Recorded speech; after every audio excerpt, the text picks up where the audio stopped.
There's a lot of information about how to be more romance. And if you Google being romantic, people will come up with all kinds of things. The right bottle of wine, the right restaurant, and how you dress, how you smell. Yeah, all those things are important because you're trying to intrigue your partner to make them know that you put effort into it.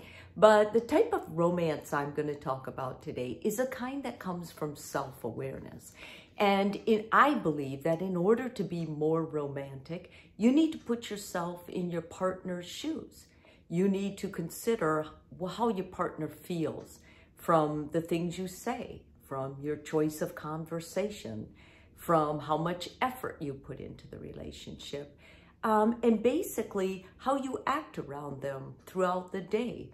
You know, what we do, what we say, those little things really add up. And romance isn't so much about presenting your partner with flowers or maybe a day golfing. Romance is about having self-awareness of your own weaknesses and what it must sound like to your partner when you vent all the time, when you become so egocentric around things like work or things that matter most to you, and you don't consider how they may feel, what their life looks like. You get less curious. So today I'm going to walk you through ways that are really higher level forms of being romantic because they involve being thoughtful and considerate and having self-awareness enough to look at it from your partner's side. The first of them is put work into yourself. And that basically means you start asking yourself questions. You start keeping a journal. You keep listening to yourself more. When you're talking with your partner, you get curious. How do you feel when I talk about this? When I say this, does this make you feel better? You start basically doing the self-work you should always do. We all should. We should reflect every morning or every night on, are we becoming a better person? Were we our personal best today? In what ways can we be a better partner? Secondly, you should be planning one activity a week that your partner is going to enjoy. Now, I know a lot of couples say, well, we have date night. We go out to dinner and it's fantastic. Is it really? Like, okay, you have a date night and you go out to dinner, but how much work did you put into that? When I say I want you to plan an activity, I want you to plan a super activity. And if you have small children or kids, I want you to get a babysitter ahead of time. So this can be for you and your partner. You can have a family night other nights. You can do pizza at home. That's safe, it's easy, and the kids love it. And it's fun for the family. But when I ask you to put effort into a date activity, something the two of you should do once a week, I mean put real thought into the activity of what you're going to do. Whether your partner loves sketching and you decide to go get 2 sketch pads, a bottle of wine, you go to the park, and that's your date, I want you to think of what your partner would enjoy and then do that thing. Celebrate even the smallest successes.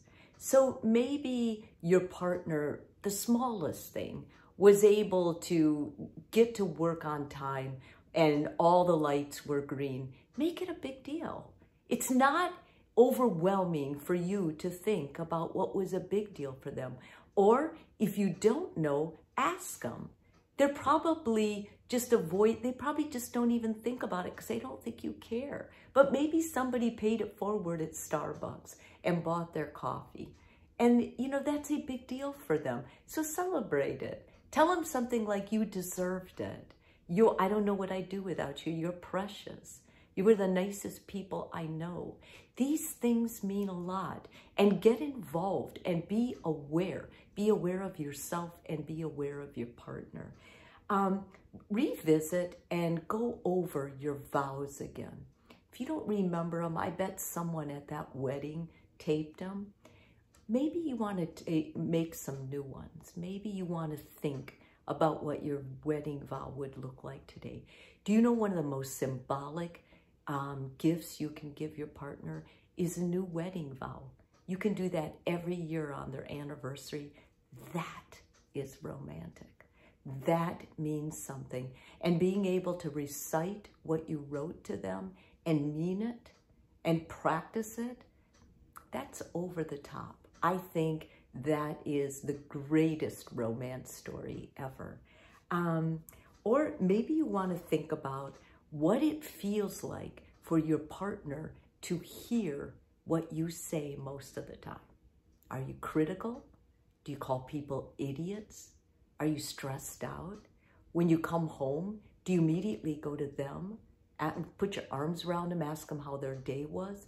Or do you just go take care of yourself? The kids are screaming. Do you leave that to your partner? Or do you just leave it knowing that noise is just very stressful for everybody? Or do you attend to it? I want you to have that time.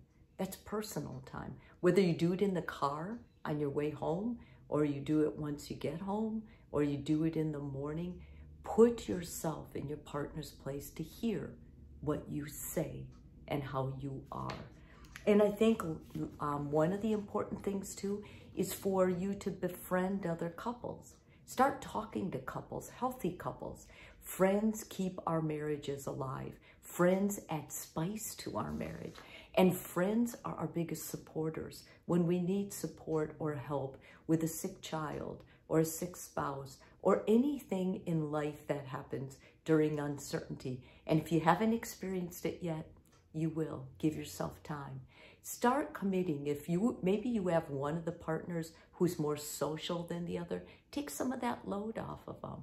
Find someone at your church or at your school or at your work and invite them. And if you invite them, don't lay the whole job of entertaining them on your partner. Help out with it. Be part of this team.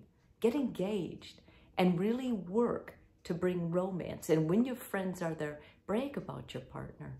Tell them what's so special about your partner in front of your partner so that your partner knows that they mean a lot to you.